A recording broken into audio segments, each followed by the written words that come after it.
সূর্যাস্তের পর শ্রাবণের বৃষ্টি আরও চাপিয়া আসিয়াছিল। আমরা কয়েকজনে ক্লাবের একটা ঘরে জড়সড় হইয়া বসিয়াছিলাম। আলোটা টেবিলের উপর নিস্তেজভাবে জ্বলিতেছিল। এমন সময় ছাতা মাথায় দিয়া প্রায় ভিজিতে ভিজিতে বড়দা আসিয়া উপস্থিত হইল। আমাদের মধ্যে একজন তাহাকে সম্ভাষণ করিল, আইয়ে বড়দা বাবু আইয়ে। বড়দা ছাতাটা মুড়িয়া এক কোণে দাঁড় করাইয়া দিয়া কোছা দিয়া মাথা মুছিতে মুছিতে একটা চেয়ার অধিকার করিয়া বসিল। একটি দীর্ঘ নিঃশ্বাস মোচন করিয়া বলিল, এই ভরা বাদলে শূন্য মন্দির মোর, গিন্নি বুঝে শুনে আজই বাপের বাড়ি গেলেন। অমূল্য এক কোণে গুড়িসুড়ি পাকাইয়া বসিয়াছিল, বলিল, তাই আমাদের জ্বালাতে এসেছ?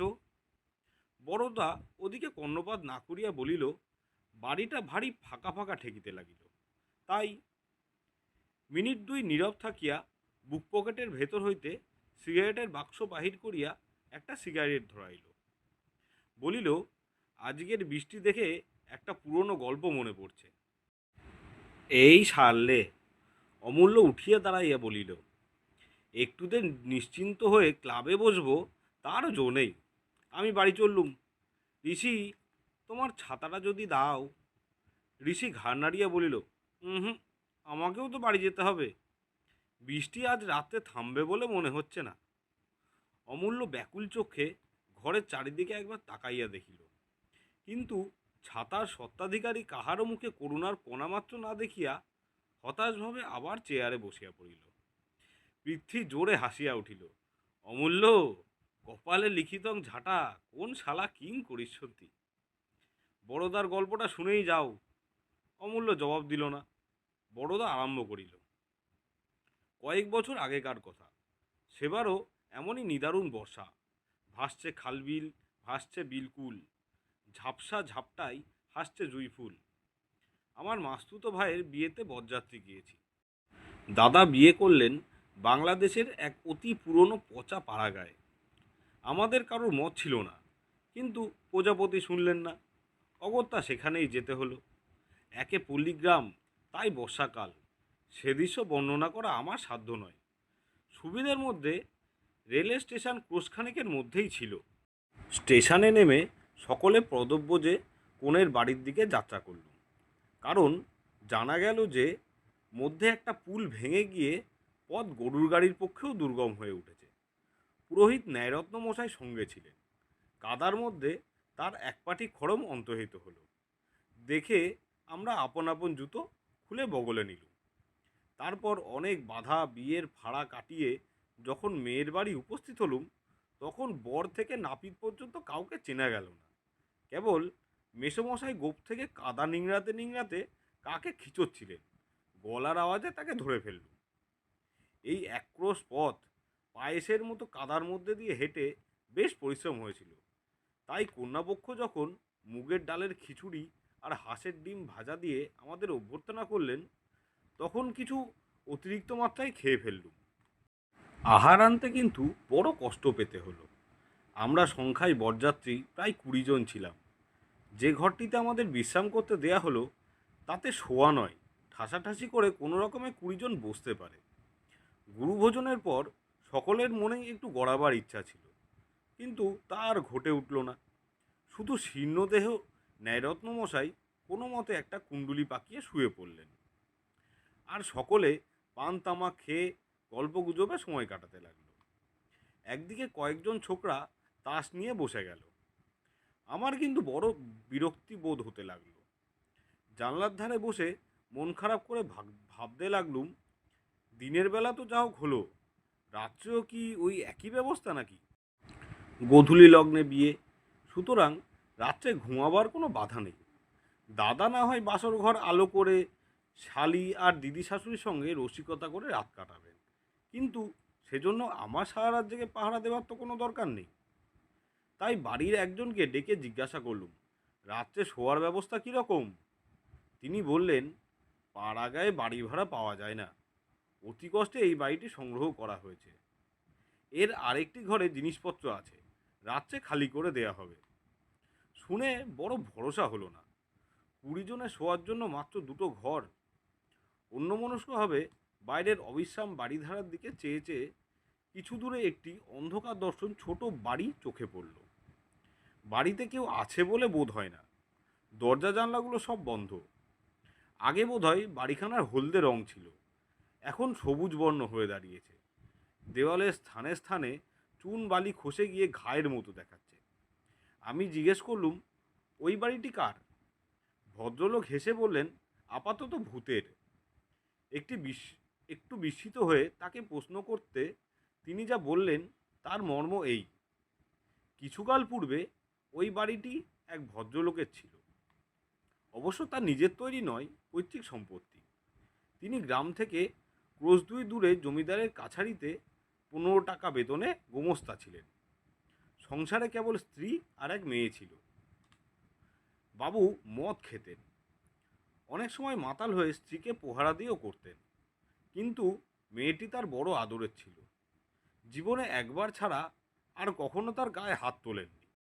তার স্ত্রী সতীসাধ্যী ছিলেন, তাই বছর 3 আগে তিনি একদিন স্বর্গে চলে গেলেন। তার মৃত্যুতে স্বামীর প্রাণে দারুণ আঘাত লাগিল। এই আঘাত সত্যি কি ভণ্ডামি বলা যায় না, কিন্তু তার মাতলামি ভারী বেড়ে উঠল। একদিন তিনি জমিদারের নায়েবের সঙ্গে ঝগড়া করে তার গালে একটি চপেটাঘাত করে বাড়ি ফিরে এলেন। পরদিন সকালে তাকে আর খুঁজে পাওয়া গেল না। তার বদলে তার 6 বছরের মেয়ের মৃতদেহ পাওয়া গেল। পুলিশ তাকেই কন্যাঘাতী বলে সন্দেহ করে, কিন্তু আজ পর্যন্ত তার কোনো সন্ধান পাওয়া যায়নি। মাঝে মাঝে কানাঘুষো শোনা যায় যে তিনি কাছে পিঠেই কোথাও লুকিয়ে আছেন। গ্রামের কেউ কেউ তাকে অন্ধকার রাত্রে মাঠে ঘুরে বেড়াতে দেখেছে, কিন্তু সেসব গুজব নিতান্তই, বাজে কথা। বাড়িখানা সেই অবধি খালি পড়ে আছে, কেউ ব্যবহার করে না। গ্রামের 2-1 সাহসী লোক একবার রাত্রে ওই বাড়িতে শোয়ার চেষ্টা করেছিল, কিন্তু সেই রাতেই ভয় পেয়ে পালিয়ে আসে তারা, বলে বাড়িতে ভূত আছে। গল্পটা শেষ শুনে বললুম, আমরা কয়েকজন যদি রাত্রে ওইখানে শুই, কারোর আপত্তি হবে কি? ভদ্রলোক বললেন, না মশাই, আমাদের সাহস হয় না।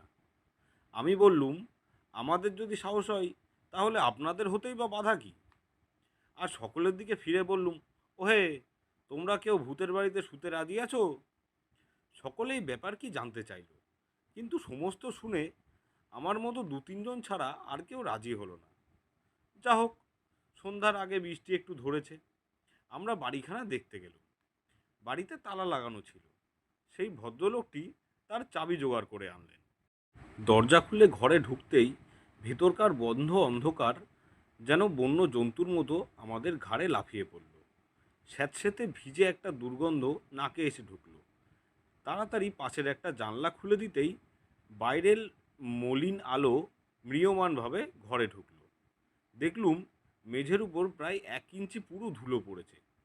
কোণে কোণে ঝুল আর মাকড়সার জাল। মোটের উপর যতদূর নোংরা আর অস্বাস্থ্যকর হতে পারে। বাড়িটিতে মাত্র 2টি ঘর, তার মধ্যে একটি শয়নকক্ষ। আসবাবের মধ্যে একটি পুরনো খাট, আর তার মাথার কাছে একটি কপাটযুক্ত দেওয়াল আলমারি। ঘরটি নেহাত ছোট নয়, খিড়কির দিকে একটা জানলাও আছে।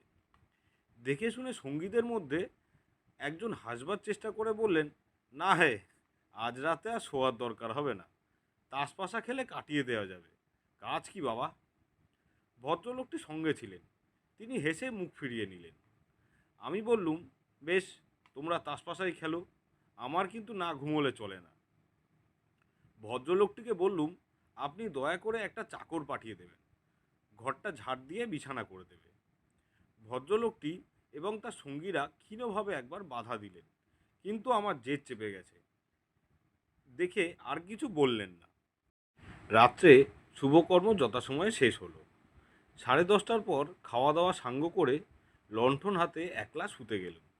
সন্ধ্যার পর বৃষ্টি আবার আরম্ভ হয়েছিল, এখনও সমানভাবে চলছে। বাড়িতে ঢুকে ভেতর থেকে দরজায় খিল লাগিয়ে দিলুম। তারপর লণ্ঠন হাতে শোবার ঘরে গেলুম। চাকর বিছানা পেতে মশারি ফেলে দিয়ে গেছিল। খিড়কির দিকের জানলাটা বন্ধই ছিল। আলো ধরে ঘরখানাকে একবার ভালো করে দেখে নিয়ে দরজা বন্ধ করে দিলুম। ঘরের দরজা বন্ধ করে দিতেই ঘরটা অত্যন্ত নিস্তব্ধ বোধ হতে লাগলো। বায়ুর অভাবে একটু গরমও বোধ হলো। জানলা ধরে 2-3 বার টানাটানি করার পর সেটা খুলে গেল। তখন আবার ব্যাঙ ও ঝিঝি পোকার কনসার্ট শুনতে পেলাম। জানলা খুলে ফিরে আসতে পাশের দেওয়ালে আলমারিটা পড়ে। কৌতূহল হলো, সেটাকেও খুলতে গেলুম, দেখি মরচে পড়ে সেটাও এঁটে গেছে। জোরে এক টান মারতেই ঝনঝন শব্দে খুলে গেল। ভেতরে দরকারি জিনিস কিছুই নেই, কেবল গোটা 5-6 খালি মদের বোতল। শরীর বেশ ক্লান্ত হয়েছিল, তাই আলোটা কমিয়ে খাটের পায়ের কাছে রেখে শুয়ে পড়ল। শুয়ে শুয়ে রবিবাবুর একটা গল্প বারবার মনে পড়তে লাগলো। দু একবার গায়ে কাটাও দিল, কিন্তু বেশি ক্লান্ত হয়েছিলুম বলে হোক বা ভয় বস্তুটা আমার শরীরে কম আছে বলেই হোক, এই ভুতুরে বাড়িতে একলা শুয়েও অল্পক্ষণের মধ্যেই ঘুমিয়ে পড়লুম। রাত্রি বোধ করি তখন 2টো কি 2:30টে হবে। হঠাৎ কানের কাছে একটা ঝনঝন শব্দ শুনে একেবারে ধড়মড় করে বিছানায় উঠে বসলুম। দেখি দেওয়াল আলমারি থেকে শব্দটা আসছে। নিমেষের মধ্যে দারুণ ভয়ে আমার সমস্ত যুক্তি তর্ক বুদ্ধি বিবেচনা একবারে লুপ্ত হয়ে গেল। এই শব্দটার যে কোনো স্বাভাবিক কারণ থাকতে পারে সে কথা আমার মনের ধার ঘেঁষেও গেল না। সমস্ত চেতনা দিয়ে অনুভব করতে লাগলুম সেই শূন্য মদের বোতলগুলো সজীব হয়ে লাফিয়ে লাফিয়ে কপাটে ঘা দিচ্ছে। সে শব্দ আর থামে না। নিশাচর প্রেতজনির এই নিশীথ উল্লাস ঝনঝন শব্দে সমভাবে সমব্যবধানে চলতেই লাগলো। আমি মশারির মধ্যে একটা বালিশ আঁকড়ে ধরে কাঠ হয়ে বসে রইলুম। আমার অবস্থাটা একবার ভেবে দেখো। বাইরে অজস্র বাড়িপাত, ভেতরে অশরীরী নৃত্য। আমি আর বিছানার মধ্যে থাকতে পারলুম না। মশারি ছিঁড়ে বাইরে এসে পড়লুম। আলোটা বাড়িয়ে দিতেই ঘরের নিরাভরণ শূন্যতা যেন আমার চারিদিকে দাঁত বার করে হেসে উঠল। অন্ধকার এর চেয়ে ভালো ছিল। মনে হতে লাগলো ওই বোতলগুলি এক্ষুনি নাচতে নাচতে আলমারি থেকে বেরিয়ে আসবে, এবং তারপর যে কী কাণ্ড শুরু হবে তা আমার বিধ্বস্ত মস্তিষ্ক দিয়ে কল্পনা করতে পারলুম না। আমি ছুটে জানলার কাছে গিয়ে সজোরে গড়াতটা চেপে ধরলুম। ঠিক এমন সময় আকাশের মাঝখানে বিদ্যুৎ চমকালো। বাইরের সমস্ত দৃশ্যটা এক মুহূর্তে চোখের উপর মুদ্রিত হয়ে গেল। জানলা থেকে হাত 25 দূরে একটা প্রকাণ্ড গাছ ছিল। নিম কিংবা তেঁতুল ঠিক ধরা গেল না। সেই গাছের গোড়ায় একটা ভীষণ আকৃতি লোক কোদাল দিয়ে প্রাণপণে কোপাচ্ছে। সর্বঙ্গ বেয়ে জল পড়ছে। পরনে কাপড় আছে না উলঙ্গ ঠিক ধরা গেল না। কৌতূহলে ভয় অনেকটা চাপা পড়ে গেল। আমি আর একবার বিদ্যুতের আশায় বাইরের অন্ধকারের দিকে তাকিয়ে রইলুম। আবার বিদ্যুৎ। দেখলুম ক্লান্তি নেই, বিশ্রাম নেই, বৃষ্টির দিকে ভ্রুক্ষেপ নেই। লোকটা সমভাবে গাছের গোড়ায় কোদাল চালাচ্ছে। আর সেই কোদালের তালে তালে ঘরের মধ্যে আলমারির ভেতরের থেকে শব্দ আসছে, ঝনঝন ঝনঝন। আমার ভয় অনেকটা কেটে গিয়েছিল। একবার ভাবলুম ডাকি, কিন্তু যদি চোর হয় কিংবা হয়তো পাগল। কোনো কিছু স্থির করবার আগেই না বুঝে সুঝে লণ্ঠনটা জানলার সম্মুখে তুলে ধরলুম। বাইরের লোকটাকে সে আলোতে দেখা গেল না, কিন্তু হঠাৎ আলমারির ঝনঝনানি বন্ধ হয়ে গেল। শব্দটা এতক্ষণ সয়ে গিয়েছিল, থামতেই বুকের ভেতরটা ধড়াস করে উঠল। আবার থামে কেন? শব্দ থামতেই দেয়াল আলমারির দিকে তাকিয়েছিল। সেদিক থেকে চোখ ফিরিয়ে জানলার দিকে চাইতেই ভয়ে আমার গায়ে রক্ত প্রায় জল হয়ে গেল। লণ্ঠনের ঘোলাটে আলোতে দেখলুম ঠিক জানলার ওপারে একটা মস্ত ঝাঁকড়া মাথা, আর তারই ভেতর দিয়ে দুটো বড় বড় লাল চোখ আমার মুখের উপর স্থির হয়ে আছে। আমার হাঁটু দুটো এবং গলার আওয়াজ তখন একেবারে শাসনের বাইরে চলে গেছে। চেঁচামেচি কিংবা পলায়ন দুই সমান অসম্ভব। তাই কাঠের মূর্তির মতো দাঁড়িয়ে কেবল ঠকঠক করে কাঁপতে লাগলো। হঠাৎ বাঘের থাবার মতো একজোড়া হাত বাইরের অন্ধকার থেকে উঠে এসে জানলার দুটো গড়া টান দিল। জানলার ঘুণ ধরা পচা কাঠ অকস্মাৎ ভেঙে গিয়ে গড়ার দুটো বার হয়ে গেল। প্রায় সঙ্গে সঙ্গে একটা ক্লেদাক্ত গিরগিটির মতো সেই ফাঁক দিয়ে লোকটা ঘরের মধ্যে ঢুকে পড়ল। আমার দিকে কটমট করে তাকিয়ে বলল, তুমি কে? নিজের নামটা পর্যন্ত সাপ ভুলে গিয়েছিল, তাই উত্তর দেওয়া আর হয়ে উঠল না। লোকটা নিষ্পলক দৃষ্টিতে আমার দিকে চেয়ে রইল। তারপর তার মাথার চুলগুলো সজারুর কাটার মতো খাড়া হয়ে উঠল। সে ভাঙা গলায় চিৎকার করে উঠল, তুমি পুলিশ? আমি প্রবল বেগে ঘাড় নেড়ে জানালুম যে আমি পুলিশ নই।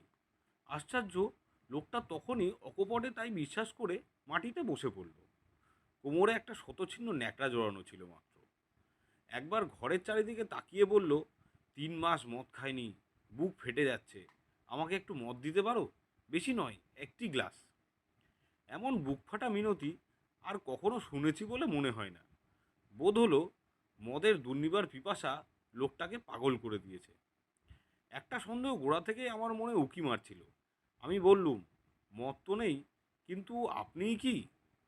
লোকটা 2 হাঁটুর মধ্যে মাথা রেখে অনেকক্ষণ চুপ করে রইল। শেষে মাথা তুলে বললে, এই বাড়ির মালিক আমি। নিজের মেয়েকে খুন করে পালিয়ে যাই, গোমস্তাগিরি করতুম, একদিন ঝগড়া করে চলে এলুম। তখন স্ত্রী বেঁচে নেই, শুধু মেয়ে।